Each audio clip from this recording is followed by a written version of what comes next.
దూరదర్శన్ యాదగిరి ప్రేక్షకులకు నమస్కారం. ధర్మ సందేహాలు కార్యక్రమానికి స్వాగతం. ఈరోజు మన ధర్మ సందేహాలన్నీ నివృత్తి చేయడంతో పాటు ఎన్నో ఆధ్యాత్మిక విషయాల గురించి వివరించడానికి మనతో పాటు ఉన్నారు ప్రముఖ ఆధ్యాత్మిక గురువులు రామాయణ సుధానిధి రామాయణ ప్రవచన సుధాకర డాక్టర్ మైలవరపు శ్రీనివాసరావు గారు. వారి ద్వారా మన ధర్మ సందేహాలను నివృత్తి చేసుకుందాం. నమస్కారం గురువు. నమస్కారం. ప్రేక్షకుల ధర్మ సందేహాలను నివృత్తి చేయడానికి ముందు అసలు మాఘమాసంలో ముఖ్యమైన రోజుల గురించి వివరించండి గురువు గారు. ఈరోజు చాలా ముఖ్యమైన రోజు, నిన్న మరింత ముఖ్యమైన రోజు. ఈరోజు భీష్మద్వాదశి.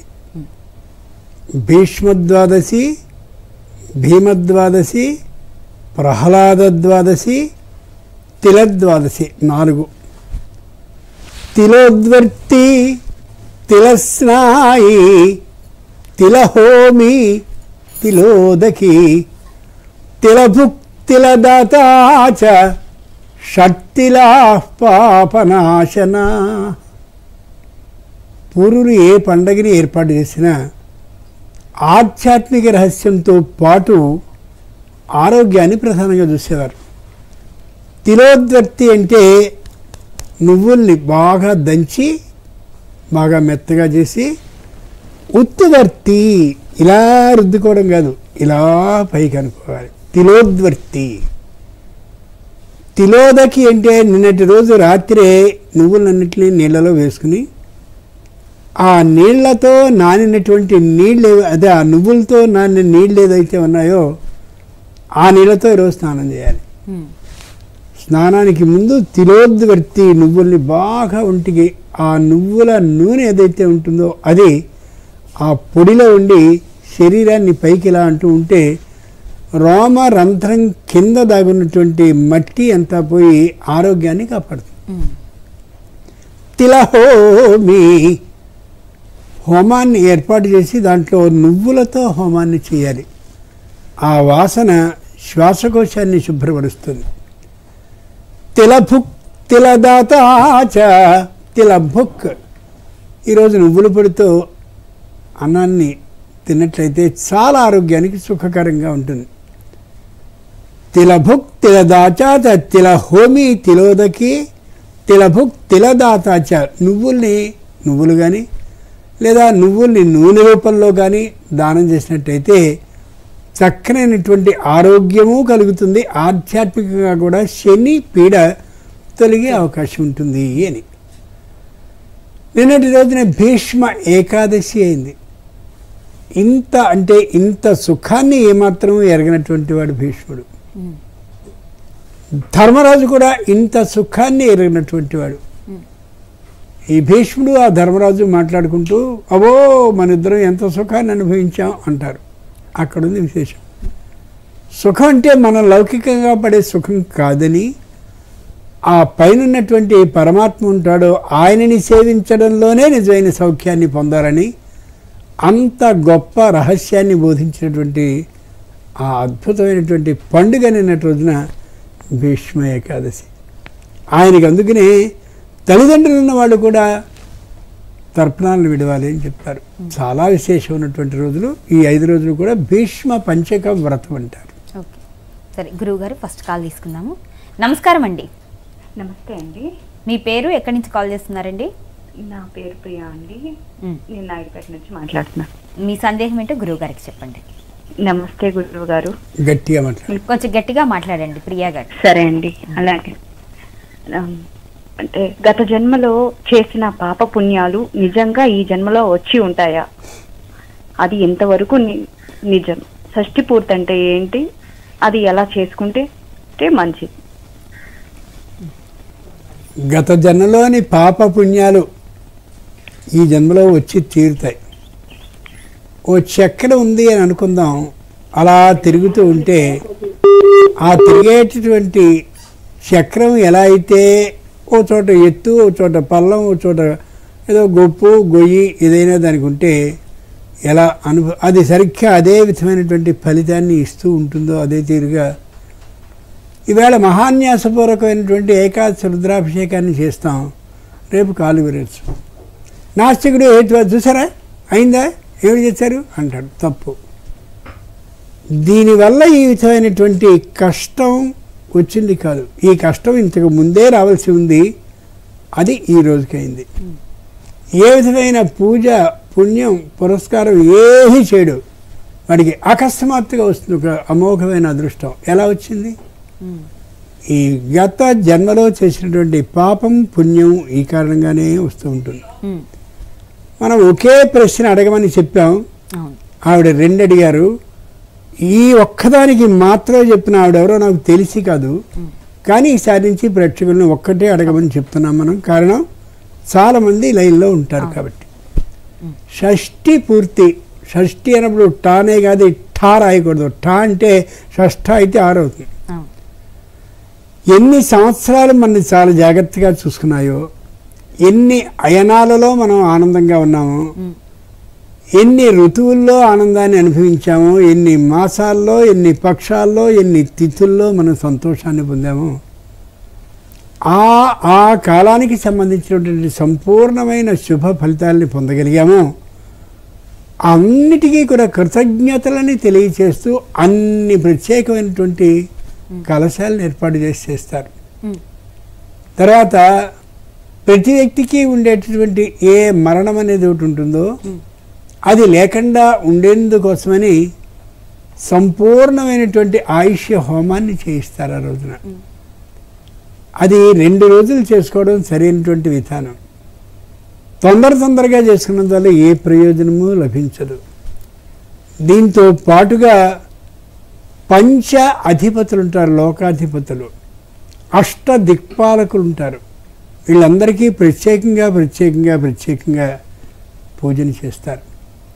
ఈవేళ ఏమైందంటే చేయవలసిన విధానం కంటే వేరేంది ఎక్కువ అవుతుంది.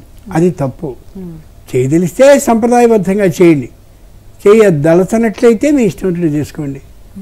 అంచేత సంప్రదాయ ప్రకారంగానే చేసుకున్నట్టయితే షష్ఠి పూర్తి వ్యక్తికి ఒక ధైర్యాన్ని ఇచ్చి ఇంకా నేను చివరి వరకు జీవించగలను అనే ఓ నమ్మకం వస్తుంది.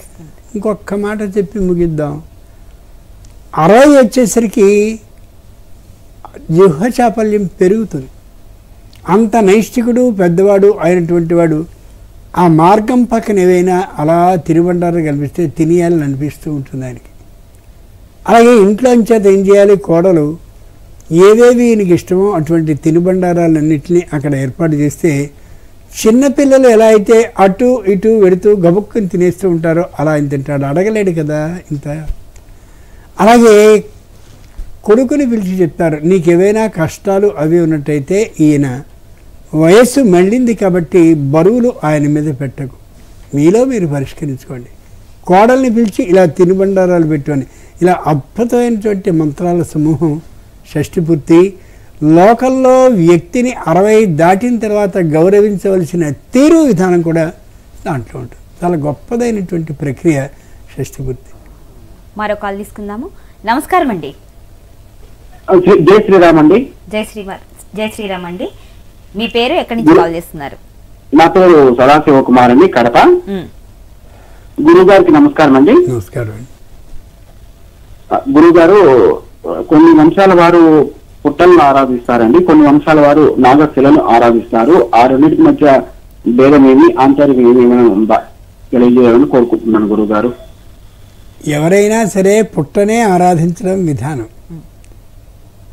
మనం ఇలా కూర్చున్నటువంటి సందర్భంలో నేల మీద శరీరం అనేటటువంటి పిరుదు భాగం పుట్ట యొక్క అడుగు భాగం. ఏ శరీరానికి నవ రంధ్రాలు ఉంటాయో అలాగే పుట్టకి కూడా చిల్లులు ఉంటాయి. ఏ ప్రతి చీమ కూడా తన నోటి నుండి వచ్చే జిగురు తనంతో కూడిన ఆ జలంతో, లాలాజలంతో తనకంటే 10 రెట్ల బరువైనటువంటి ఒక్కొక్క మట్టి కళాన్ని తెచ్చి అలా శ్రమించి ఈ పెద్ద పుట్టను ఏర్పాటు చేసిందో అది వర్షానికి కరిగిపోదు, ఎండకి పాడైపోదు. అటువంటి ఆ పుట్టలో పాము వచ్చి చేరుతుంది. మనం సరైనటువంటి పుట్ట పాము లాంటి వాళ్ళం. మన తల్లి తండ్రి ఎంతో శ్రమించి మనమే వాళ్ళకి ప్రాణం అని అనుకుంటూ చాలా జాగ్రత్తగా ఇదిగో ఈ శరీరాన్ని మనకి అందిస్తే ఈ శరీరం అనేటటువంటి పుట్టలో మనం జీవరూపంగా పాములా ప్రవేశించాం. ఈ పుట్ట మనది కాదు. అంచేతనే ఎవరైనా ఆత్మహత్య చేసుకుంటాను అంటే అది పెద్ద నేరం. ఆత్మహత్య చేసుకుంటే ఖచ్చితంగా న్యాయస్థానంలో అతన్ని పెట్టి ఇంత అని జైలు శిక్షను విధించేటువంటి విధానం ఉంది. అంచేత ఈ శరీరమే ఓ పుట్ట. పుట్టలో పాలు పోయడం అంటే ఈ పుట్టకి పైన ఉన్నటువంటి బ్రహ్మరంధ్రంలో పాలని పోయడం. పాలను పోయడం అంటే మామూలు పాలు కదా. జ్ఞానం అనే క్షీరాన్ని పోసి ఎన్ని తప్పులు చేశావు ఈ సంవత్సరంలో, ఇది ఇక్కడి నుంచి చేయొద్దు, ఈసారి నుంచి ఇదిగో ఈ పద్ధతిగానే ఉందాం అని ఏ సంవత్సరానికి ఆ సంవత్సరం తాను తన ప్రవర్తనలో విధానం ఏ విధంగా జరిగిందో గమనించుకుని అప్పుడు సరైనటువంటి పద్ధతిగా ఉంటే అది నిజంగా పుట్టలో పాలు పోసుకోవడం. ఈ పుట్ట అనేదానికి అదే నేను ఆయన దగ్గరికి వెళ్ళలేదండి, ఆయన ఎవరో నాకు తెలియదండి అని అబద్ధాలు ఆడేసేసి అబద్ధానికి ఇంకో అబద్ధం ఇలా ఆడేసేసి చివరికి గాడిదైపోవడం ఏదైతే కనిపిస్తూ ఉంటుందో ఈ విధానం లేకుండా ఉండాలి. అంటే ఈ బ్రహ్మరంధ్రం అనేటటువంటి దాంట్లో ఆ విధమైన జ్ఞాన క్షీరాన్ని పోసుకోవాలి. మరో కాల్ తీసుకుందాం గురుగారు. నమస్కారం అండి. హలో, శుభోదయం అమ్మా. నమస్కారం అండి. మీ పేరు ఎక్కడి నుంచి కాల్ చేస్తున్నారు? నా పేరు సుబ్బలక్ష్మి, రాజమండ్రి నుంచి మాట్లాడుతున్నానమ్మా. సుబ్బలక్ష్మి గారు, మీ ధర్మ సందేహం అంటే గురువు గారికి చెప్పండి. గురుగారు నమస్కారం అండి. నమస్కారం అండి. పాదాబంధనాలు గురుగారు. సౌభాగ్యవతి పరమేశ్వరార్పణ అండి. అది ఒక విషయం అండి. కొన్ని సంవత్సరాల క్రితం మీరు తెనాలిలో వేదాంతం వారి ఇంట్లో ఉండేవారండి. కొద్ది పెద్దగా మాట్లాడరు. అది కొన్ని సంవత్సరాల క్రితం. హలో గురుగారు, చెప్పండి. కొన్ని సంవత్సరాల క్రితం మీరు తెనాలిలో వేదాంతం వారి ఇంట్లో ఉండేవారండి. అవునండి. అక్కడేమో పొడుకుపాటి కృష్ణమూర్తి గారని ఉన్నారండి. వాళ్ళ అమ్మాయి మా తోటికోడలండి. ఆ అమ్మాయి వెంకటలక్ష్మి తన పేరు. మీ దగ్గర నేను నేర్చుకునేదిట. ఇప్పుడు తనకు వచ్చిందంటే ఒక సందేహం అడగమంది. నాస్తికుడు ఆస్తికుడు ఈ రెండింటికి తేడా ఏమిటి? వారు ఆనందంగా ఉండాలి, వీరు ఆనందంగా ఉండాలి. వారికి ఎందులో ఆనందం ఉంటుంది, వీరికి ఎందులో ఆనందం ఉంటుంది అని అడగమంటండి. ఇప్పుడు ఇక్కడే ఉందండి. నాస్తికుడు ఆస్తికుడు అనే మాట ఈ రోజుల్లో అర్థం వేరుగా మారిపోయింది. అస్తి నాస్తి దిష్టం మతి అని సూత్రం. వేదం గొప్పది, వేదం ప్రకారమే మనం నడవాలి అని ఎవరైతే అంటూ ఉంటారో వాళ్ళు ఆస్తికులు. మనం నా అస్తి, అసలు వేదం లేదు, వేదం ప్రమాణం లేదు, ఎంత అబద్ధం అది ఇది అనేవాడు ఎవడో వాడు నాస్తికుడు. వేదానికి ప్రమాణం ఉంది, వేదానికి ప్రమాణం లేదు అని చెప్పి దాన్ని బట్టి ఆధారంగా చేసుకుని ఆస్తికుడు నాస్తికుడు అంటారు తప్ప దేవుడు ఉన్నవాడు దేవుడు లేనివాడు అని వాదించేవాడిని ఆస్తికుడు నాస్తికుడు అనడానికి వెళ్ళారు. 4 డబ్బులు ఇస్తే ఇప్పుడు ఇష్టం వచ్చినట్టుగా ఏదైతే అది ప్రవచనాల్లో ఉపన్యాసాలు చెప్పేస్తున్నారు. కొన్ని సందర్భాల్లో చాలా దుఃఖంగా ఉంటుంది. వాట్సాప్లో కూడా వచ్చేస్తే పాపం ఈ పిచ్చివాడు కొందరు అవే నిజమని నమ్ముకుంటారు. కాబట్టి వేద ప్రామాణ్యం అంగీకరిస్తున్నాను నేను, వేదాన్ని నేను అంగీకరించాను. ఈ రెండు నిజమైనటువంటి నాస్తికుడు బుద్ధుడు. మనకి మామూలుగా ఈ హైదరాబాద్లో కనిపిస్తారే ఆయన బుద్ధుడు నాస్తికుడు.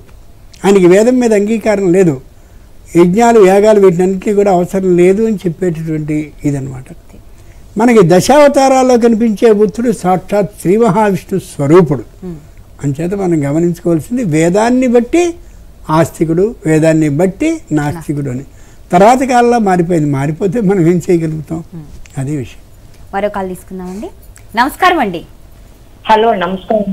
నా పేరు సావిత్రి, ముంబై నుంచి వస్తున్నానండి. మీ వాయిస్ సరిగా వినిపించట్లేదండి. మీ పేరు? హలో చెప్పండి. మీ పేరండి? నా పేరు సావిత్రి, ముంబై నుంచి మాట్లాడుతున్నానండి. సావిత్రి గారు, మీ సందేహం గురువు గారికి చెప్పండి. అలాగేనండి. నమస్కారం అండి గురువు గారు. నమస్కారం. ఈ ఏటి సూచకలో పర్వదినాలు ఉంటాయి కదండి, శివరాత్రి, ఏకాదశి లాంటివి. ఈ దినాలలో ఏ సూచకం వాళ్ళు ఉపవాసం ఉండి శివరాత్రి నాటి ఉపవాసం ఉండి దాన్ని కూడా తీసుకొచ్చారు. రెండోది గరుడ పురాణం ప్రకారం ఒక ప్రశ్న మాత్రమే అడగాలండి. పలానా సావిత్రి గారు ఒక్క ప్రశ్న మాత్రమే అడగండి. మీరు అడిగిన ఏటి సూతకం గురించి ఇప్పుడు గురువు గారు వివరిస్తారండి. నిజానికి ఏటి సూతకం ఉన్నటువంటి సందర్భంలో గుడికి వెళ్ళి దైవాన్ని దర్శించడం సరికాదు. ధ్వజస్తంభం నుంచి దర్శించినట్లయితే లోపలికి వెళ్ళి దైవాన్ని సేవించి దర్శనాన్ని చేసి వచ్చినటువంటి పుణ్యాన్ని స్వయంగా ప్రసాదిస్తాడు పరమేశ్వరుడు. అబ్బో నేను లోపలికి వెళ్ళాల్సిందే, దేవుణ్ణి చూడాల్సిందే అని మీరు వెడితే ఎవరడ్డు చెప్తారు? మనం నియమాన్ని గౌరవించాలి తప్ప నియమాన్ని వ్యతిరేకిస్తూ పుణ్యం వచ్చింది అని అనుకుంటే దానివల్ల పాపం మాత్రమే లభిస్తుంది. కాబట్టి సూతకం అయిపోయేంత వరకు కూడా ధ్వజస్తంభం నుంచే దర్శనం చెయ్యాలి. అసలు సూతకమని పెట్టిందే అదే కారణం. మీరు అడిగింది కూడా ఆ అనుమానంతోనే ఇలా చేసుకుంటే సరిపోతుంది. మరో కాల్ తీసుకుందాము. నమస్కారం అండి. ఏమండి? నమస్కారం అండి. నమస్కారం అండి. నా పేరు వెంకటేశ్వర ప్రసాద్ అండి, హైదరాబాద్ నుంచి. గురువు గారికి నమస్కారం అండి. నమస్కారం అండి. అయ్యా, ఇప్పుడు విష్ణుమూర్తి పంచాయత స్తోత్రాల్లో సుదర్శనం, భాస్కర కోటి సూర్యం అని సుదర్శన చక్రం గురించి చెప్తారు. అలాంటి సుదర్శన చక్రం అంబరీషోపాఖ్యానంలో దుర్వాసురుని వెంబడి కానీ సంహరించలేదు. అలాగే రామబాణానికి తిరుగులేదంటారు. రామబాణమేమో కాకాసురుని వెంబడబడింది కానీ సంహరించలేదు. ఎందుకని? అంటే వీళ్ళు ప్రాణభయంతో పరిగెత్తుతున్నారు, అందుకని సంహరించలేదా?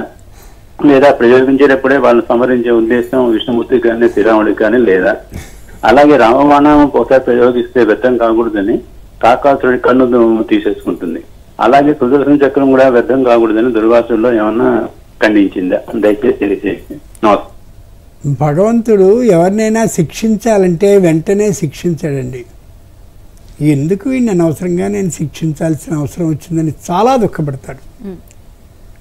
న్యాయాధిపతి ఎవరైనా ఉన్నట్లయితే అంటే మెజిస్ట్రేట్ ఎవరికైనా యావజ్జీవ కారాగార శిక్షని విధించాలి అంటే ఆయన ఒక మానవుడే కాబట్టి మనుష్య ధర్మంతో మనుష్య బుద్ధితో విని ఎందుకురా నేను ఇంతటి శిక్షని విధించవలసిన తప్పు చేశాడు, అది నా చేతిలోనే ఎందుకు శిక్ష విడిగి పడాలి అని చాలా బాధపడతాడు. అలాగే భగవంతుడు ఆ సుదర్శనాన్ని పంపిస్తూ అప్పటికైనా వాడికి జ్ఞానోదయం అయితే బాగుండును అని అనుకుంటాడు. అలా జ్ఞానోదయం అయినటువంటి తీరుగానే నిజమైనటువంటి జ్ఞానోదయాన్ని పొందినటువంటి వాడు దుర్వాసో ముని పొంగవడు. ఎప్పుడైతే అలా పరిగెత్తుతూ గుహలోనికి వెళ్ళిపోయాడో అప్పుడు ఆలోచించుకున్నాడు, ఎందుకీ తప్పు చేశాను. ఆ అంబరీషునికి స్వయంగా ఎప్పుడైనా కష్టం వస్తే వాడుకో అని చెప్పి శ్రీ మహావిష్ణువంతుడి వాడు చక్రాన్ని ఆయనకి ఇచ్చేసేస్తే నేను ఇంతటి నేరాన్ని చేశానా అని అనుకుని శంకరుని యొక్క కోపం కారణంగా అలా కోపాన్ని నేల మీద కొడితే తాను దుర్వాసో మునిపొంగడుగా పుట్టాడు కాబట్టి కోపం కారణంగా ఇంత జరిగింది అని అర్థం చేసుకోగలిగాడు. అది అక్కడ. కాకాసురుడి విషయంలో జయంతుడు, వాడెవడో కాకాసురుడు అంటే రాక్షసుడు కాదు, జయంతుడు ఇంద్రుని యొక్క పుత్రుడు. రాత్రిపూటైనా సరే రాక్షసులు మీదికి దూకుతారు కాబట్టి రామచంద్రమూర్తి నిద్రపోతున్నటువంటి సమయంలో అయినా సరే తాను ఆ అస్త్రాన్ని విడిస్తే అది ఫలిస్తుందా లేదా అని పరీక్షించడానికి, తప్పక ఫలిస్తుంది అని రామచంద్రునికి ఉపదేశం చేయడానికి ఇంద్రుడు స్వయంగా రామచంద్రుని విషయంలో ఆ ఇష్టాన్ని చూపిస్తూ ఆ పని చేశాడు.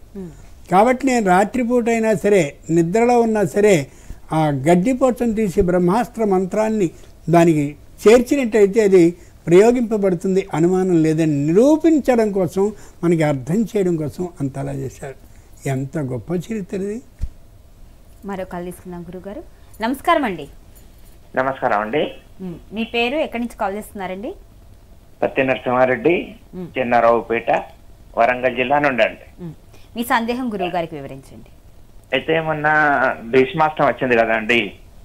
అంటే భీష్ముడు అష్టమి రోజు మరణించాడు కదా, మరి శ్రీకృష్ణుడు కూడా అష్టమి రోజు జన్మించాడు కదా. అంటే శ్రీకృష్ణునికి అష్టమి రోజు మరణానికి మరి శ్రీకృష్ణుడు జన్మించడానికి ఈ మధ్యలో ఏమైనా అవినామ సంబంధం ఉందా? ఎందుకంటే భీష్ముడు అష్టమి రోజే మరణించాలని కోరుకుంటాడు కదా, అంటే ఆయన జన్మించిన రోజే మరణించాలని కోరుకున్నాడు అనేది నా ధర్మ సందేహం అండి. మాఘమాసస్య చాష్టమ్యాం శుక్లపక్షే చ పార్థివ ప్రాజాపత్యే చ నక్షత్రే మత్స్యం ప్రాప్తే దివాకరే. కృష్ణుణ్ణి మానవునిగా కాకుండా కేవలం దైవమే అని భావించినటువంటి వాళ్ళు ఇద్దరు భారతంలో. ఒకడు భీష్ముడు, రెండోవాడు ధర్మరాజు. అంచేతనే ఏ కష్టం తమ జీవితంలో వచ్చినా భగవంతుడు ఏర్పాటు చేశాడు అనుకున్నారే తప్ప దాన్ని నేను దాడదాం అని ఎప్పుడూ అనుకోలే. ఏ కష్టమైనా సరే ఆ భీష్మ పితామహుడు అనుకున్నాడు, నేను 3 తప్పులు చేశాను కాశీరాజపుత్రికల్ని బలవంతాన తీసుకొచ్చేసాను పిల్లల వివాహం కోసం. అంబా అనేటటువంటి ఆమెకి వివాహం కాకుండా చేసినటువంటి వాడిని, తెలియక జరిగినటువంటి పొరపాటు. ఇలా 3 తప్పులు.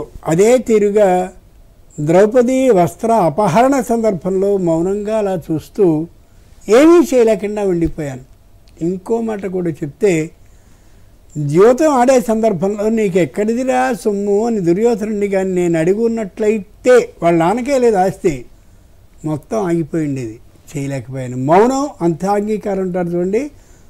ఎప్పుడూ కూడా ఉన్నదన్నట్టు తెగేసి చెప్పడం చాలా మంచిది తప్ప మౌనంగా అటు ఇటు కాకుండా ఉంటే వాడి వల్ల చాలా ప్రమాదం జరుగుతుంది.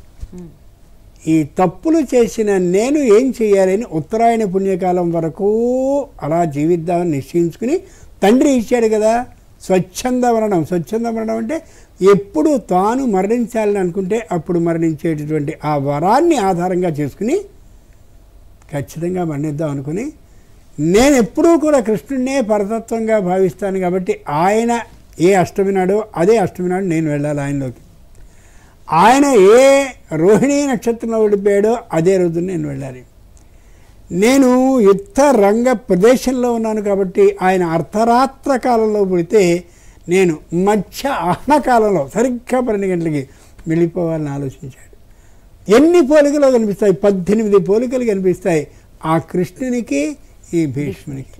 అంచేతనే కృష్ణుడు అక్కడికి వచ్చినటువంటి వాడు శ్రీ మహావిష్ణు అవతారంలో 4 చేతులు ధరించి వస్తే, నాయన ఆ కృష్ణ రూపమే నాకు కావాలి అని అనుకుంటూ భీష్ముడు ఆ 4 చేతుల వాడిగా కనిపించగానే నీ కళ్ళని చూస్తూ నీలో అలా కళ్ళని పెట్టి నీ కళ్ళలోనికి నా కళ్ళని అలా చూసుకునేలా చేసుకోగలిగిన అదృష్టాన్ని ఏమి చేసి తినో పుణ్యమితని గూర్చి, ఏం చేయగలిగానో ఎంత అదృష్టవంతునో అనుకుంటూ ఆయనలోకి లీనమైపోయాడు. కేవలం కృష్ణ భావన. అలా నిజమే కృష్ణుడిని అలా భావిస్తూ భావిస్తూ భావిస్తూ కృష్ణమయమైపోయినటువంటి మహానుభావుడు భీష్ముడు. చాలా మంచి ప్రశ్న అడిగారు వారు రెడ్డి గారు. ఆ విధంగా లీనం అవ్వాలి అని నిశ్చయించుకున్నాడు. మరో కాల్ తీసుకుందాం. గురువు గారు నమస్కారం అండి. నమస్కారం అండి. మీ పేరు? నా పేరు అరుణ్ కుమార్ అండి, కర్నూలు జిల్లా డోర్ నుంచి మాట్లాడుతున్నానండి. మీ సందేహం గురువు గారికి చెప్పండి. గురువు గారు నమస్కారం అండి. నమస్కారం అండి. ఒక చిన్న సందేశం అండి. అది మానవుడు చెడు కర్మ మంచి కర్మ చేస్తారు కదండి. మానవుడు చెడు కర్మ మంచి కర్మ చేయడానికి ప్రేరేపించేది మనిషిలో ఏది ముఖ్యమైనది? మనస, బుద్ధి, ఆలోచనలో దేన్ని బట్టి ఆలోచించి చెడు కర్మ మంచి కర్మ చేస్తారు? దాని గురించి వివరించి చెప్పండి. వివరించి చెప్పినందుకు ధన్యవాదాలని. మనసు అనే ఒక అధికారి ఉన్నాడండి. మనసు ఒక అధికారి. అధికారి కింద 5 పనిచేస్తూ ఉంటారు. ఈ 5 కూడా చంచల స్వభావాలే. త్వచక్షు శ్రోత్రు జిహ్వాఘ్రణాలు. శరీరం మెత్తగా ఉండేటటువంటి చోటును కోరుకుందాం. కళ్ళు మంచి రూపాన్ని చూద్దాం. శ్రోత్రు మంచి సంగీతాన్ని విందాం. జిహ్వ మంచి రుచికరమైన భోజనాన్ని చేద్దాం. ఘ్రాణ సువాసనని పిలుద్దాం. ఇలా సరైనటువంటి మార్గంలోనే ఇవి ప్రయాణించినట్టయితే అంతా బాగుంటుంది. కానీ పైనుండే మనసు అనేది దుర్మార్గమైనటువంటిది. దుర్మార్గ అధికారి పైన ఉన్నాడు కాబట్టి వాడు ఏం చేస్తాడంటే ఈ 5కి దుర్మార్గ పద్ధతినే ఏర్పాటు చేస్తాడు. దాంతో ఈ శరీరం వేరు విధమైనటువంటి స్పర్శల్ని కోరుకుంటుంది. ఈ కళ్ళు ఎంత పతివ్రత పెడుతున్నా వేరు దృష్టితో చూసేలా చేస్తాయి. ఇలా 5 కూడా వేరు పద్ధతుల్లో వెళుతూ ఉంటే మనసు ఏం చేయాలి? అదుపు చేసి తప్పు అనాలి. కానీ వాడే సరైన వాడు కాదుగా. అంటే అది బాగుంది బాగుంది అంటాడు. అటువంటి సందర్భంలో చేసేది తప్పు నువ్వు అని చెప్పి మనసుని ప్రేరేపించవలసింది బుద్ధి, ఆజ్ఞాపించవలసింది బుద్ధి. తప్పు చేస్తున్నామని నిరోధించాల్సింది, శిక్షించాల్సింది బుద్ధి. అంచేతనే ఎవరైనా ఏదైనా తప్పు చేస్తే మనస్సు లేదా అని అనరు, బుద్ధి లేదా అంటారు. అంటే మనసుని అదుపు చేయవలసిన బుద్ధి సరిగా లేదు అని అర్థం. అంచేత చెడు మంచి అనే 2 కర్మల్ని చేయించేది, తప్పు చేయని ప్రేరేపించేది మనసైతే, తప్పు చేసేదాన్ని గట్టిగా నిరోధించి మంచినే చేయని చెప్పేది బుద్ధి. ఆ బుద్ధి పెంపుదల కోసమే, ఆ బుద్ధిని సరైన మార్గంలో పెట్టించుకోవడం కోసమే ఓ విష్ణు సహస్రనామాన్ని కానీ, శివ సహస్రనామాన్ని కానీ, లలితా సహస్రనామాలు కానీ, ఇంకా ఏవైనా ఓ మహాకుంభమేళ స్నానాన్ని కానీ ఇవన్నీ చేయించేది బుద్ధి సక్రమంగా పనిచేసి మనసుని అదుపు చేసేలా చేసి మనసు కిందుండే 5 సరైనటువంటి మార్గంలో ప్రయాణింపచేసేలా చేసేందుకే ఇది విశేషం. మరో కాల్ తీసుకుందామండి. నమస్కారం అండి. నమస్కారం అండి, నా పేరు సీతాదేవి అండి. నేను హైదరాబాద్ నుంచి మాట్లాడుతున్నాను. గురువు గారికి నమస్కారం అండి. నమస్కారం అండి. గురువు గారు అండి, శుక్రవారం మంగళవారం ఇవన్నీ చీకటి పడ్డాక పసుపు కుంకుమలు మన గుమ్మం దాటకూడదు అంటారు. ఇప్పుడు మనకి ఎవరైనా బాగా కావాల్సిన వాళ్ళు కానీ ఎవరైనా ముత్తైదులు కానీ మన ఇంటికి వస్తే మరి వాళ్ళకి మనం తోచిన రీతిలో జీరా సారా పసుపు కుంకుమ అవన్నీ ఇస్తాం కదా, అలా ఇవ్వవచ్చా చీకటి పడ్డాకైనా? అలాగే ఆడపిల్లలు శుక్రవారం పంపకూడదు అంటారు. మరి ఈ రోజుల్లో అమెరికా కానీ వేరే దేశాలు అది వెళ్తే కనుక ముందుగా రిజర్వేషన్ చేయించేసుకుంటారు. అటువంటిప్పుడు ఎలాగండి మరి? అంటే పంపం అంటే కుదరదు కదా. శుక్రవారం మంగళవారం గడప దాటకూడదు అన్న వాళ్ళ ఇంటికి వెళ్ళి చెప్పండి. ఇట్లాంటివి చెప్పక అనవసరంగా ఊరంతా ప్రచారం చేయగలి. బుద్ధికి ఆ పుర్రికో బుద్ధి పుడుతుంది, పుట్టిన తర్వాత తనలో ఉంచుకోదు, అది ఊరంతా చెప్తుంది. దానివల్ల ఈ ఇబ్బందులు వస్తుంటాయి. 2, లౌకికమైనటువంటి నియమం ఒకటి ఉంటుంది, అలౌకికమైనటువంటి ధర్మం ఒకటి ఉంటుంది. ఈవేళ ఎంసెట్ పరీక్ష దుర్ముహూర్తం రోజున వచ్చింది కాబట్టి నేను రాయనని ఆపుతున్నారా మీ పిల్లవాడిని? పరమేశ్వరుడా ఈవేళ తప్పనిసరిగా ఆ సమయానికి వెళ్ళి పరీక్ష నేను రాయాల్సి వస్తుంది కాబట్టి ఏ విధమైన ఇబ్బంది లేకుండా బుద్ధి సక్రమంగా పనిచేసేలా చేయించవలసింది నీ అనుగ్రహంతో అని అలాంటి రోజు వచ్చినప్పుడు ఓ లలితా సహస్రమో విష్ణు సహస్రమో చదువుకుని క్షమాప్రార్థన చేసుకుని వెళ్ళడం సరైంది తప్ప శుక్రవారం ఆడపిల్లని పంపించకూడదని చెప్పి అమెరికా వెళ్లకుండా చేసుకున్నటువంటి విమానాన్ని దాటబెట్టుకుంటే వచ్చే కష్టం దీనికి 10 రెట్లు అవుతుంది. కొద్ది లౌకికంగా ఆలోచించాలి, ఆలోచించి చేసుకోవాలి. కానీ తప్పు చేయవలసిన పరిస్థితి వస్తుందని గమనించుకొని భగవంతుడికి క్షమాప్రార్థన చేయాలి. భగవంతుడు కరుణామయుడు. లలితా సహస్రం వేళ చాలామంది తప్పులతో చదువుతూ మనకు కనిపిస్తారు. అమ్మవారు ఎందుకు కర్రబుచ్చు కొట్టడల్లా? వాళ్ళు తెలియక తప్పులు చదువుతున్నారు కాబట్టి. తెలిసి తప్పులు చదివితే ఊరుకోదు ఆవిడ. ఇది గుర్తుంచుకోగలగాలి. ఏం భయపడకండమ్మా, ఇలా చేసుకోండి. పరమేశ్వరుని ప్రార్థన చేసినట్టయితే ఆయన అంగీకరిస్తాడు. మరో కాల్ తీసుకుందాం. గురువుగారు నమస్కారం అండి. నమస్కారం అండి. మీ పేరు? నా పేరు ఫణీంద్ర అండి, సంగారెడ్డి డిస్ట్రిక్ట్ నుంచి కాల్ చేస్తున్నాను. మీ సందేహం గురువు గారికి చెప్పండి ఫణీంద్ర గారు. ఓకే అండి. నమస్కారం గురుగారు. నమస్కారం అండి. గురుగారు, ఈ భాగవతంలో జడభరతుడు రహుగణుడికి జ్ఞానబోధ చేస్తాడు కదండి, దాని తర్వాత రహుగణుడికి మోక్షం వచ్చిందా? ఇంకొక క్వశ్చన్ క్వశ్చన్ మాత్రమే అడగండి ఫణీంద్ర గారు. ఓకే అండి. ఓకే. ఎంతో శక్తిమంతుడై అన్ని విషయాలు తెలిసినటువంటి మహానుభావుడు, ఏమీ తెలియనట్టుగా వెర్రివాళ్ళ ఉంటాడు ఆయన. ఆయన చూస్తుంటే ఏమీ గొప్ప పండితుడిలా కానీ ఇంత తెలివితేటలు ఉన్నవాడు కానీ ఆయన అనిపించాల. మాట్లాడడం మొదలుపెట్టేసరికి ఈయన శక్తి తెలిసింది, ఈయన విధానం తెలిసింది. అవతలివాడు నిజమైనటువంటి ప్రజ్ఞావంతుడు కాబట్టి మహానుభావ, ఇంత గొప్పవాడివా నువ్వు, తెలియనటువంటి వాడినిగా నేను భావించాను, మన్నించు అని పొరపాటు అని అంగీకరించాడు. పురాణాలని చదివినా చదివించినా చెప్పినా చెప్పించినా అర్థమయ్యేది ఇదే. వ్యక్తి యొక్క రూపాన్ని, వ్యక్తి యొక్క దుస్తుల్ని, వ్యక్తి యొక్క విధానాన్ని గమనించుకో, వ్యక్తిలో ఉండేటటువంటి గొప్పతనాన్ని అర్థం చేసుకో, అది బాగా గమనించుకోవాలి. అలా అని తెలియజేస్తుంది మనకి పురాణం. మణినా భూషిత సర్ప కిమసౌ న భయంకర. మంచి పాము ఉంటుంది, నెత్తి మీద మణి బ్రహ్మాండంగా ప్రకాశిస్తూ ఉంటుంది. ఆ మణి ఖరీదు చాలా ఎక్కువ ఉంటుంది. మణి ఖరీదు చాలా బాగుంది అని పామును ఆదరిస్తామా? అలాగే దుర్మార్గుడైనటువంటి వాడు ఎవడైనా మహాపాండిత్యం కలిగిన వాడైతే ఆదరించద్దు అని చెప్తుంది. ఇక్కడ ఏమీ లేనటువంటి ఏ మహానుభావుడు ఉన్నాడో, మంచి శక్తివంతుడు ఉన్నాడో, పైకి ఆడంబరం అట్టహాసం ఏం లేకుండా ఉన్నాడో ఆయన్ని ఆదరించాలని తెలియజేస్తుంది భాగవతం. ఇటువంటి వాటిని అర్థం చేసుకుంటే వ్యక్తిలో ఉండేటటువంటి వేసుకునే వేషం, వ్యక్తికి సంబంధించిన ఇది కాదు, వ్యక్తిలో ఉన్నటువంటి గొప్పతనాన్ని గమనించాలని. పోతన గారు ఎంత మామూలుగా ఉంటాడు. అటువంటి పోతన గారికి ఆదరణ చాలా గొప్పగా వచ్చింది.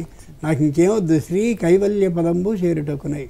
అదే మరి శ్రీనాథుడిని చూడండి, ఎవరితో కలిస్తే వారితో అందరితో ఉండి గుండె నృత్యాన్ని కూడా బ్రహ్మాండమైనటువంటి వెన్నెల సమయంలో చేసి బంగారు పళ్ళాల్లో భోజనం చేశాడు.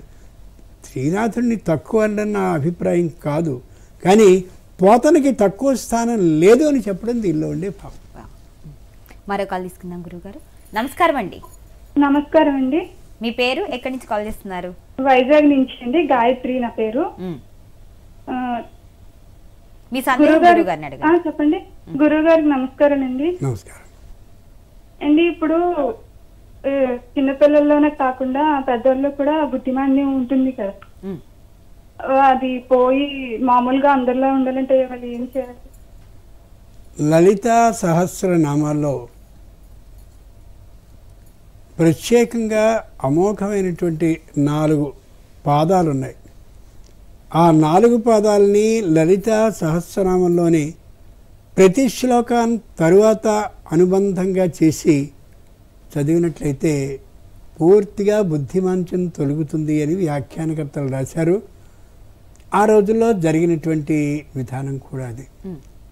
స్వాధిష్టానాంబు జగత చతుర్వక్త్ర మనోహర శూలాద్య ఆయుధ సంపన్న పీతవర్ణాతిగర్భిత మేధోనిష్ట మధుప్రీత బంధిన్యాది సమన్విత దచ్చన్నాసక్త హృదయ కాకినీ రూపధారిణి.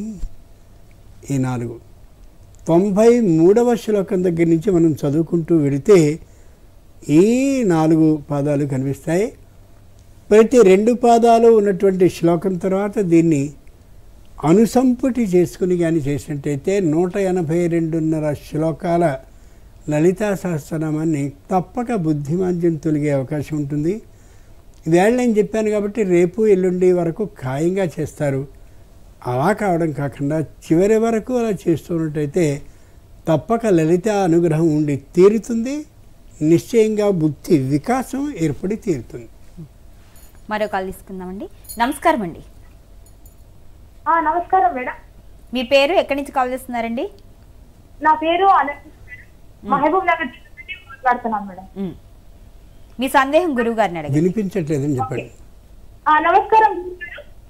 మీ వాయిస్ మధ్యలో వినిపించట్లేదండి, కాస్త గట్టిగా మాట్లాడండి. నమస్కారం. చెప్పండి. హలో, మీ సందేహం అడగండి. గురుగారు, ఏంటంటే మంచి వాళ్ళకు ఎక్కువ కష్టాలు ఎందుకు వస్తాయి? మరో కాల్ తీసుకుందామండి వారి మాట. నమస్కారం. మంచి వారికి ఎక్కువ కష్టాలు ఎందుకు వస్తాయి? మనం విన్నాం అంతవరకు. ఆవిడ ఇంకేం అడిగారో మనకి తెలియదు. ఇది పూర్తిగా విన్నవాడికి ఇంతవరకే చెప్పాడని అనుకుంటాను. అదొక్క బాధ మనకి. వేరే కాల్ తీసుకుందామండి. స్పష్టత లేదా ఫోన్లో. మంచి వాళ్ళకే కష్టాలు ఎందుకు వస్తాయి అనే క్వశ్చన్ ఆవిడ అడిగారండి. అంతవరకే అడిగారు, ఇంకా వేరే అడగలేదు. మంచి వాళ్ళకి కష్టాలు ఎందుకు వస్తాయంటే మనం మంచివాళ్ళు అని అనుకుంటే కాదు, భగవంతుడు అనుకోవాలి వీడు మంచివాడు అని. అలా అనుకున్నటువంటి పరిస్థితితో భగవంతుడే వీడిని మంచివాడని గుర్తించినట్లయితే 2 విధాలు చేస్తాడు. రామదాసు చాలా గొప్పవాడు. ఆ పాప కర్మ క్షయం అయ్యేందుకు ఆ ఇబ్బందుల్ని కలిగించాడు. ఆయన అనుకున్నాడు ఈ పాప కర్మ క్షయమవుతోంది కాబట్టి ఇది కష్టమని భావించలే. ఇందాక మనకున్నటువంటి భీష్ముడు కానీ ధర్మరాజు కానీ అన్ని కష్టాలు పడ్డా, రాముడు అన్ని సంవత్సరాల పాటు తిరిగినా వాళ్ళ కష్టాలు అనుకోలే వాటిని. ఎందుకని? అది మంచితనం కాబట్టి. అలాంటి మంచితనమే కానీ కలిగి ఉన్నట్టయితే ఆ మంచి వ్యక్తి దీన్ని కష్టము అని అనుకోడు. ఇంట్లో గృహిణి ఉంటుంది, చేయవలసిందంతా తాను గృహిణి కాబట్టి, గృహానికి సంబంధించిన పత్ని కాబట్టి నేను చేస్తున్నాను అనుకోదు. అదే గృహిణి కాని లక్షణం కలిగిందైతే, అంటే ఇంట్లోనే ఉంటుంది, 12:30కి దున్నపోతులా లేస్తుంది, ఏ పని చేయదు అనుకోండి, అప్పుడు ఇంట్లో ప్రతి పని కష్టంగానే అనుకోండి. అబ్బో ఈ పని చేయాలా, ఆ పని చేయాలా. అంచేత మంచితనము అనేది తనలో ఉండాలి, ఉన్నప్పుడు కష్టం అనిపించదు. అలాగే గృహిణికి నేను ఇది నా ఇల్లు అని అనుకుంటే అప్పుడు వేరే విధంగా కష్టం అనిపించదు, ఇది నా బాధ్యత అనుకుంటుంది. ఆ భేదాన్ని మనం గమనించుకోగలగాలి లోకంలో. మరో కాల్ తీసుకుందాం గురువుగారు. నమస్కారం అండి. హలో, నమస్కారం అండి. మీ పేరు? నా పేరు మంచిన దుర్గారావు అండి, పశ్చిమ గోదావరి జిల్లా బేవడ నుంచి మాట్లాడుతున్నానండి. గురుగారు నమస్కారం అండి. నమస్కారం అండి. అప్పుడు అత్రి మహామునికి, అనసూయాదేవి గారికి ఈ దత్తాత్రేయులు వారు త్రిమూర్తుల అవతారంగా జన్మించారని విన్నామండి. అది ఏ యుగంలో జరిగిందండి? తర్వాత దత్తాత్రేయులు వారు తర్వాత ఏమయ్యారండి? మనలాగా వాళ్ళు ప్రత్యేకంగా ఈ యుగంలో పుట్టడం, ఆ యుగంలో ఉండడం, అయిపోగానే యుగం తర్వాత అయిపోయింది కాబట్టి అని అనడం కాదు. ఒకే అవతారాన్ని ఎత్తినటువంటి వాళ్ళు అన్ని యుగాల్లోనూ వేరు వేరు రూపాలతో ఉంటూనే ఉంటారు తప్ప ఆ యుగంతో వాళ్ళ చరిత్ర అయిపోయినట్లు కాదు. ఆ దత్తాత్రేయుడే మరో అవతారంతో మరో యుగంలో, మరో అవతారంతో మరో యుగంలో అలా వస్తూనే ఉంటారు.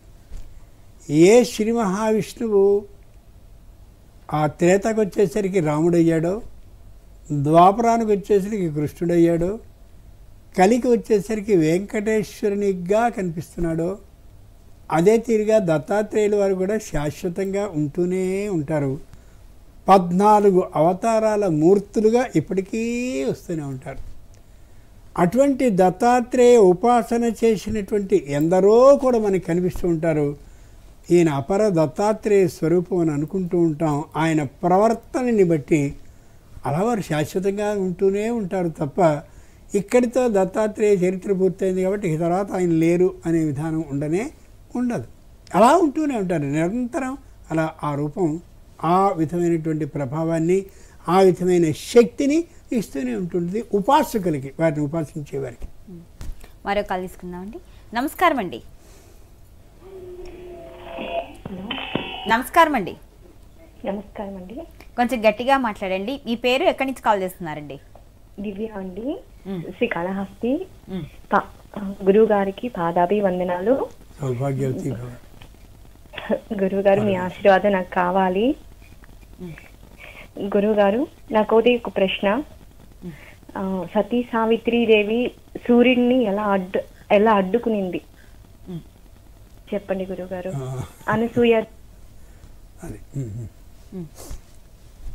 చిత్రం ఏంటంటే సూర్యుడిని అడ్డుకోవడం అని కాదు అక్కడ, కానీ కాలాన్ని కొలిచేటటువంటి వాళ్ళు ఇద్దరే.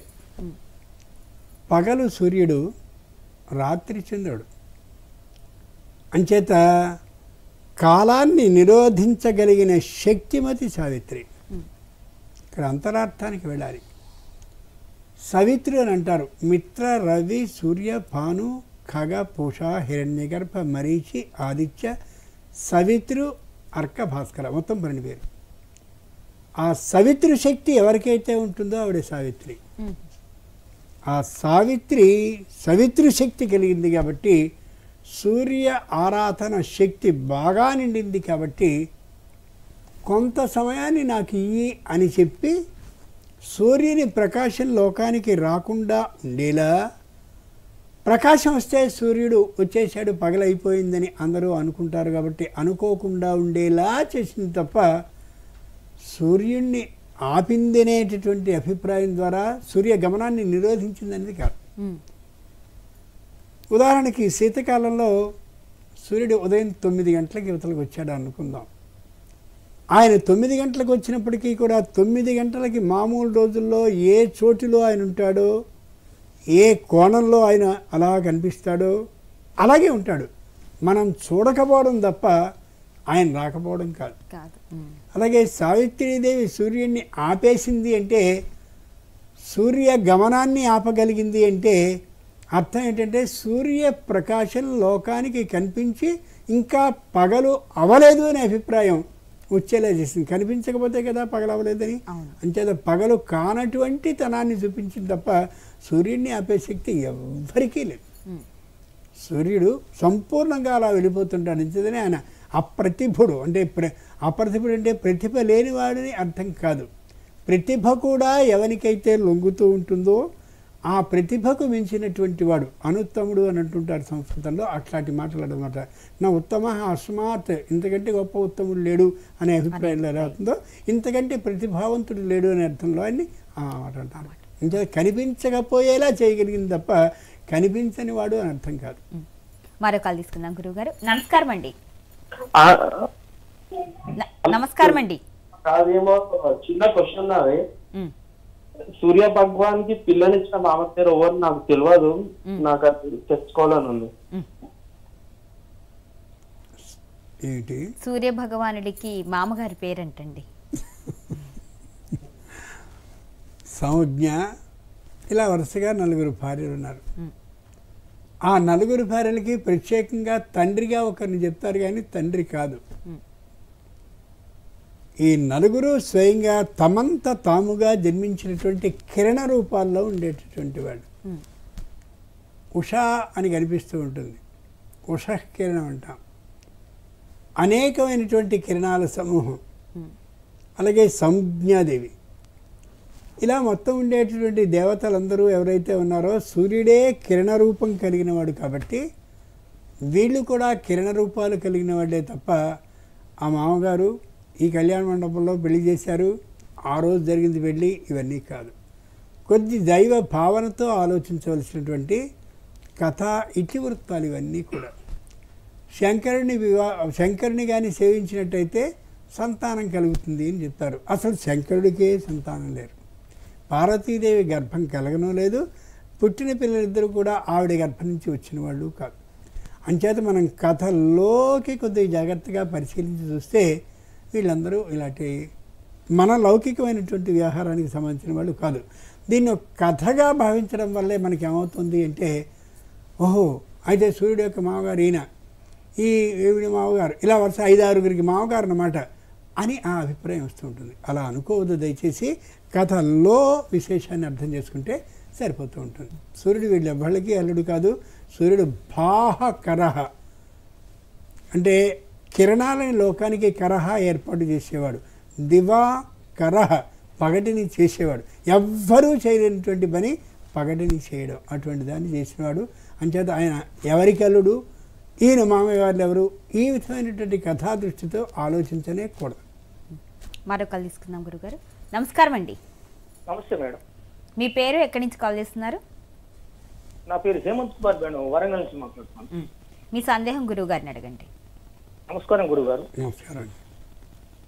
గురువుగారు, గురువు అంటే ఎవరు? జీవితంలో ఎవరిని గురువుగా భావించి ఒక్కరినా ఇద్దరి చాలా మంది తెలియజేయండి. చివరేమిటో గురువు గారు అంటే ఎవరు, ఎవరిని గురువుగా భావించాలి? ఒకరినా ఇద్దరినా, ఎంతమందినైనా భావించవచ్చా? ఎందుకో ఫోన్లు వాళ్ళు సరిగా. గురువు అంటే నిస్వార్థంగా వీడిని శిష్యుడిగా తీసుకుంటే నాకు ఇంత ముడుతుంది అని అనుకోకుండా కేవలం తనలో ఉండేటటువంటి జ్ఞానం ద్వారా అతడికి ఉండేటటువంటి అజ్ఞానము అనేటటువంటి దాన్ని తొలగించగలిగినవాడు, తొలగించేవాడు ఎవరో ఆయన నిజమైనటువంటి గురువు. గురుహు అంటే అజ్ఞానం అనే చీకటిని తొలగించేవాడు. ఓ పురాణం గురించి ఇప్పుడు ఇందాక అనుకున్నట్టుగా లో అర్థం తెలుసుకోవాలి అని ఎవరన్నా వచ్చినట్టయితే పై అర్థం అయితే మామూలుగా చెప్పేసి ఫలానా ఇదిగో ఈయన మామగారు ఆయన అల్లుడని. ఆ ఉద్దేశంతో వాళ్ళు రాయలే, ఆ ఉద్దేశంతో ఉన్నది కూడా కాదు. అంచేత నిజమైన ఆ జ్ఞానం అనేటటువంటి ఆ చీకటిని తొలగించి ఎప్పుడైతే చీకటి వెళ్ళిపోయిందో అప్పుడు అమోఘమైన జ్ఞానం ప్రకాశించి ఓహో ఇలా ఆలోచించాలా అని అనుకుంటాడో ఆ విధంగా నేర్పగలిగినటువంటి శక్తి ఉన్నవాడు గురువు. గురువు అనగానే ఏదో వేదాలు, శాస్త్రాలు, కావ్యాలు వీడే కాదు. ఓ వడ్రంగి పని చేసుకుంటున్నాడు, దాంట్లో మెళకువలు నేర్పేవాడు గురువు. ఓ గుండీలు కుట్టడం అది, అలాగే చొక్కాలు ఇవేవో కుట్టడం, బంగారు పని చేయడం, శిల్పాలు చెక్కడం, ఇవన్నీ కూడా 64 కళలు ఉన్నాయి. కళలనే విద్యలు అన్నారు. చతుహు షష్ఠి, చతుహు అంటే 4 అధికమైన షష్ఠి 64.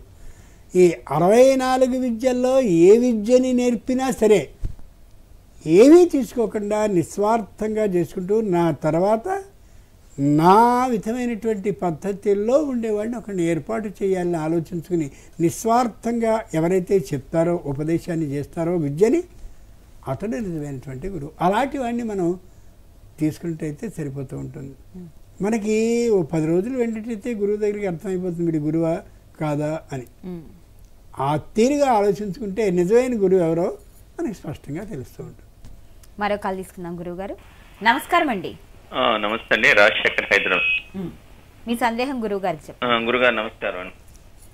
నమస్కారం.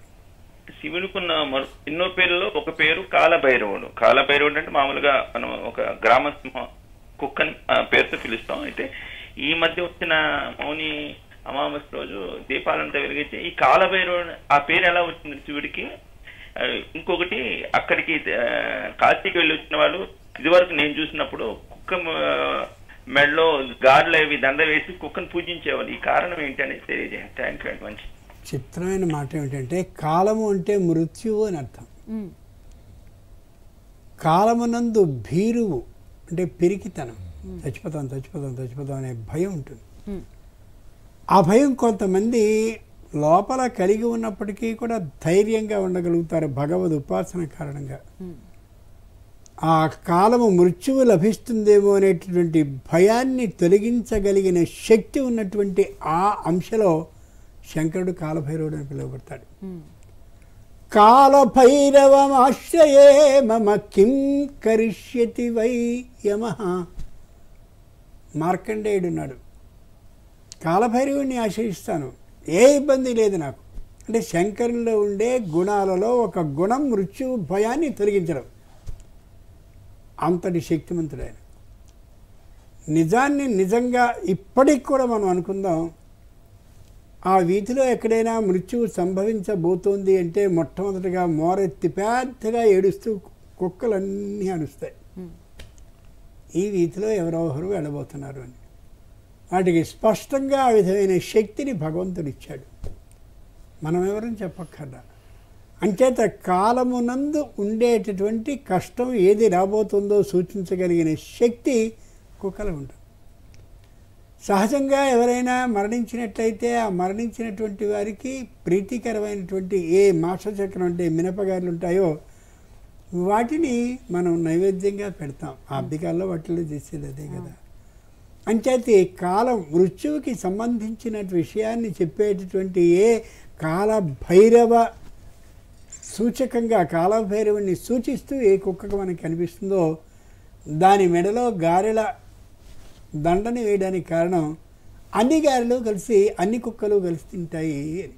అంటే ఈ మృత్యు భయాన్ని తొలగిస్తాయి అనే అభిప్రాయంతో కాశీకి వెళ్ళొచ్చిన తర్వాత కాలభైరవ ఆరాధనని చేస్తూ శివునికి సంబంధించిన దీపాన్ని వెలిగించి మృత్యు భయాన్ని మా ఇంట్లో అందరికీ తొలగించవలసిందని ప్రార్థిస్తూ చేసేటువంటి విధానం ఇది. ఆ కాలభైరవులు కూడా యనమండుగురు ఉంటారు. ఆ యనమండుగురు సరైనటువంటి గొప్ప శక్తి కలిగిన వాళ్ళే, మృత్యు భయం నుండి మనల్ని తొలగించగలిగిన వాళ్ళే. అంచేతనే చాలామంది కాలభైరవ ఆరాధన చేస్తూ ఉంటారు. మృత్యు భయం తొలగడం, మృత్యు తొలగడానికి కాదు, మృత్యు ఎప్పుడు రావాలో అప్పుడు వచ్చి తీరుతుంది. మృత్యు భయం ప్రతిరోజు మృత్యు చచ్చిపోతా చచ్చిపోతా చచ్చిపోతా అంటారే అది మృత్యు భయం. ఆ మృత్యు భయం తొలగాలంటే కాలభైరవ ఆరాధన చేయాలి. మరో కాల్ తీసుకుందాం గురుగారు. నమస్కారం అండి. నమస్తే అండి, నేను చెన్నై నుంచి శ్రీ పార్వతి మాట్లాడుతున్నాను. ఏం లేదండి, ఇప్పుడు ఏలినాటి శని ప్రభావం ముందున్నప్పుడు ఎలా ఉంటది, రాష్ట్రంలో లగ్నంలో ఉన్నప్పుడు ఎలా ఉంటుంది, ఆ తర్వాత ఎలా ఉంటుంది, కొంచెం వివరించగలరని అడుగుతున్నాను గురు. అలాగేనండి. ఒకే ఒక్క మాట అండి, ఏలినాటి శని అనగానే విపరీతంగా భయపడిపోతూ ఉంటాం మనం. మార్గంలో ప్రయాణిస్తున్నప్పుడు పల్లం ఉంటుంది, ఎత్తు ఉంటుంది, గొయ్యి ఉంటుంది, గొప్పు ఉంటుంది, రాళ్లతో కూడిన మార్గం ఉంటుంది, పెడుతూ ఉంటాం. శాశ్వతంగా ఒకే మాదిరిగా ఏ మార్గంలోనూ అన్ని అవరోధాలు లేకుండా ఉండదు, ఏ వాహనము ప్రయాణించదు, ప్రయాణించలేదు కూడా. చేత ఏలిన నాటి శని ఏదైతే ఉందో అది మొదట్లో వ్యక్తిని కదిపేస్తుంది. నువ్వు ఇంతకాలం అనుభవించావుగా ఆనందాన్ని, ఇప్పుడు ఒక్కసారి కొద్దిగా దుఃఖాన్ని చూడు, ఆ తర్వాత కొద్దిగా ఒడ్డుకొచ్చే విధానాన్ని గమనించు, తర్వాత పూర్తిగా ఒడ్డుకొచ్చావు కదా అని ఏలిన నాటి శని ఏం చేస్తుందంటే వ్యక్తికి ఒక సూచనని చేస్తుంది. మన చుట్టూరానే ఉంటారు, వాళ్ళలో ఎవరు నీకు అపకారాన్ని చేసేవాళ్ళు, ఎవరు నీకు ఉపకారాన్ని చేసేవాళ్ళో పైకి కనిపించరు. ఆ కనిపించేలా చేసుకోగలిగిన అమోఘమైన కాలం ఏదో అది ఏలినాటి శని. నీకెందుకు ఏదైనా వస్తే చెప్పు నేను చేసేస్తాను అంటుంటాడు. ఆ రోజుకి ఎవడు రాడు. ఆ రానివాడు ఎవడు, అలా అనకుండా ఖచ్చితంగా వచ్చేవాడు ఎవడు, అలా అనుభవపూర్వకంగా మనకి తెలియచేసేటువంటి సమయం ఏలిన నాటి శని. విపరీతమైన హోదా, అధికారం, ధనం అన్నీ ఉన్నప్పుడు కన్ను మిన్ను కానకుండా ఉంటాడు. ఈ కష్టం వచ్చినప్పుడే నిజమైనటువంటి బంధువు ఎవరు, నిజమైన మిత్రుడెవరు, నిజమైన మన ఆత్మీయులు ఎవరు అనే విశేషాన్ని గమనించుకోగలుగుతారు. అలా ఉండడం ఎంత అదృష్టం అది. మీరేం భయపడకండి నేనున్నాను అని ధైర్యం చెప్తూ ఉంటారు కొందరు. వాళ్ళ ధైర్యం ఇచ్చినప్పుడల్లా ప్రాణవాయువు మనలో ప్రవేశిస్తూ ఉంటుంది. పర్వాలేదు అని ఆనందిస్తూ ఉంటాం. వాళ్ళు నిజమైనటువంటి గొప్పవాళ్ళు అనే విషయాన్ని గమనించుకోగలిగేలా చేయగలిగింది ఏలిన నాటి శని కాలం. ఏలిన నాటి శని రావడం చాలా మంచిది. దాంట్లో ఒకే ఒక ధర్మ సూక్ష్మాన్ని చెప్పింది జ్యోతిషం. 4 తలుపులు వేసుకుని బిగ్గరగా నువ్వు పెట్టేటటువంటి శని బాధ నేను పడలేకపోతున్నాను అని ఏడిస్తే తనకి తానుగా, అంటే కావాలని ఏడవడం కాదు, ఆ బాధ భరించలేక ఏడిస్తే అక్కడి నుంచి శని ఆ ఆర్ద్రమైనటువంటి కళ్ళ నుండి వచ్చే కన్నీళ్ళని ఇష్టపడతాడు. కాబట్టి ఒరే ఇప్పుడు నీలో మార్పు రావాలని అనుకున్నావుగా, ఇప్పటి నుంచి నేను చాలా జాగ్రత్తగా చేస్తాను అంటాడు. ఇది వినడానికి కష్టంగా అనిపిస్తుంది. జీవితంలో 143 కోట్ల మంది ఉన్నారంటున్నారే, అందరూ ఒక రోజున బోరన ఏడ్చినటువంటి వాళ్ళే. ఎవరో పోతే ఏడవడం కాదు, కష్టం వచ్చిందని ఏడ్చేవాళ్ళే. ఆ ఏడ్చిన రోజున అప్పుడు బుద్ధిలో ప్రవేశించి మార్పు వస్తుంది. కిమేష భగవాన్ నంది భవేత్ సాక్షాదిహాగత. లంక మొత్తం నాశనం అయిపోతూ ఉంటే ఒక కోతి ద్వారా అప్పుడు అనుకున్నాడు రావణాసురుడు, ఏం తప్పు చేశాను అని. అప్పటి వరకు కూడా అనుకోలే. ఎప్పుడైతే లంక తగలబడ్డం మొదలెట్టిందో అప్పుడు, లంక అంటే శరీరం కాబట్టి శరీరానికి ఎప్పుడైతే రోగం వస్తుందో, శరీరానికి ఎప్పుడో మనసులో గట్టి గాయం తగులుతుందో, బుద్ధి పని చేయకుండా పోతుందో, అప్పుడు ఏలిన నాటి శని ప్రభావం ప్రారంభమవుతుంది. అవును వాడికి అన్యాయం చేశానుగా, ఈ పిల్లకి సంబంధం జరగొట్టానుగా, అది అలా చేశానుగా, నా పిల్లల్ని దృష్టిలో ఉంచుకుని దాన్ని అమాంతంగా అక్కడి నుంచి నెట్టి పారేసి మొత్తం చేయాలని అనుకుంటున్నానుగా, అదిగో అని ఆ దుఃఖం వచ్చినప్పుడు ఇది గుర్తొస్తుంది. ఎంత గొప్ప విధానం అది. ఇది హైందవ ధర్మంలో, భారతీయ సంస్కృతిలో ఎంత బాగా పనిచేస్తూ ఉంటుందో. ఇప్పుడు ఎవరు 2 రాసులకు ఏలినాటి శని ఉంటే మిగిలిన మాకేం రాదనమాట, అయితే వాళ్ళిద్దరే ఏడుస్తూ ఉండాలన్నమాట అనుకోవద్దు. ప్రతి వాళ్ళకి కష్టం ఉంటుంది, వాళ్ళకి మరికొంత ఎక్కువగా ఉంటుంది. మరో కాల్ తీసుకుందాం గురువుగారు. నమస్కారం అండి.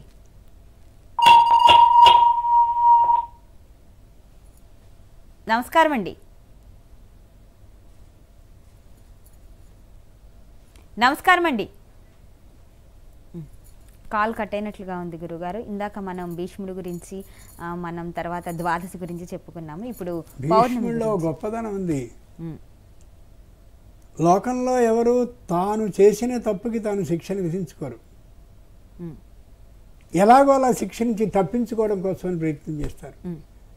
ఎవరెవరు తన మీద అభాండాలు వేస్తున్నారో వాళ్ళందరికీ ఏవేవో పనిచేసి ఎవరి స్థాయిలో వాళ్ళకి అమ్మయ్య ఏం లేదు అని కడిగిన ముచ్చల్లా బయటపడాలని ఆలోచిస్తారు.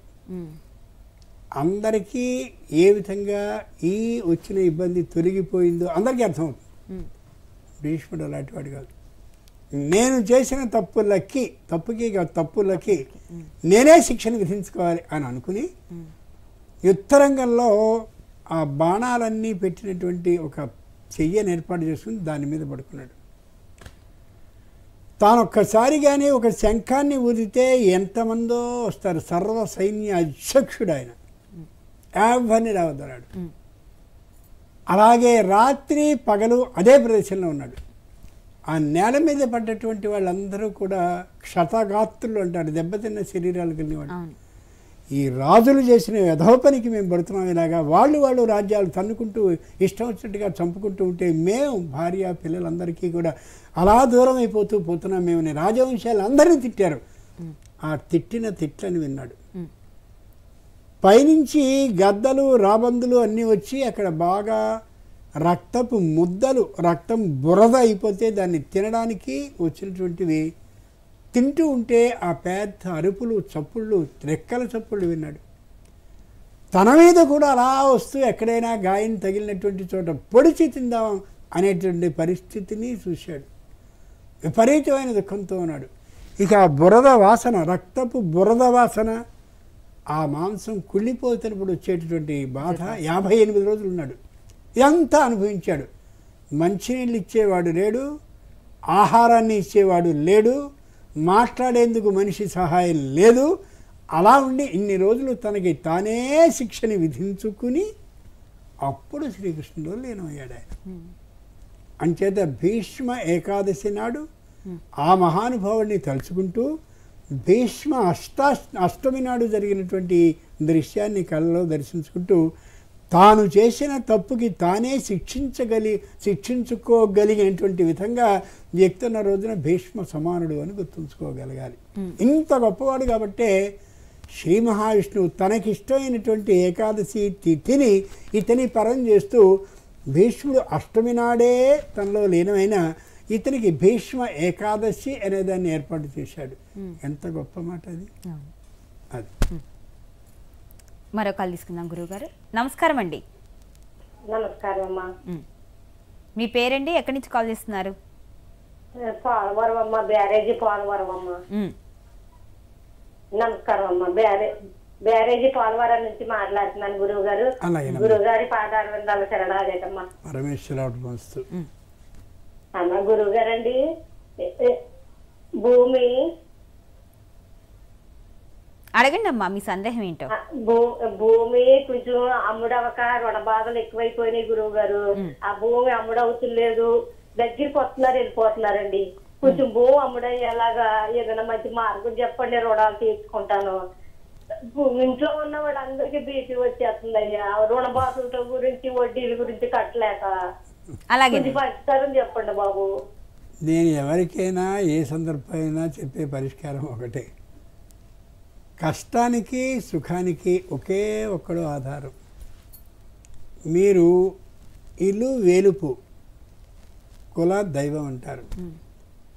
మీ అమ్మగారు, మీ అమ్మమ్మగారు, మీ బామ్మగారు, అలాగే మీ నాన్నగారు, మీ తాతగారు, మీ ముత్తాతగారు, వీళ్ళందరూ కూడా ఏ దైవాన్ని స్వయంగా ఇంట్లో ఆరాధిస్తూ ఉండేవారో ఆ దైవానికి మాత్రమే నిరంతరం మీరు ఏదైనా జపమో తపమో ఏదో ఒకటి మీ స్థాయిలో మీకున్నటువంటి ఆ పాండిత్యపు దృష్టితో మీరు చేసినట్లయితే కష్టం ఇచ్చినవాడే కష్టాన్ని తొలగింపజేస్తాడు.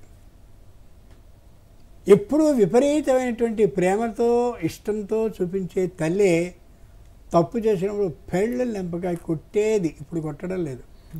వాళ్ళు కొడుతూ ఉంటే వీళ్ళు మౌనంగా ఉంటున్నారు. నీచమైన కాలం ఇది.